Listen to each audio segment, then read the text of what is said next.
আল্লাহর নবী জনাবে মুহাম্মদুর রাসূলুল্লাহ সাল্লাল্লাহু আলাইহি ওয়াসাল্লাম বলেন, আমার উম্মতদের মধ্যে কেউ যদি সত্য কথা বলে, সত্যর পথে ওই বান্দা বান্দিটা চলে, সত্য বলার কারণে আমার ওই উম্মত বিজয়ী হয়ে যাবে। জোরে কোন সুবহানাল্লাহ। সত্য বললে বিজয় হবেন, আর মিথ্যা বললে ধ্বংস হয়ে যাবেন। কোন নাউযুবিল্লাহ। এজন্য সত্য কথা বলার দরকার আছে না নাই? আর একটু জোরে বলি, আছে না নাই? তো যেই কথা বলতেছিলাম, আমরা আমাদের রাসূলকে অনুসরণ করব।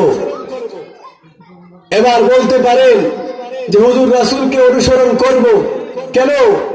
আমি তোমার পাল্টা জবাব দিতে চাই।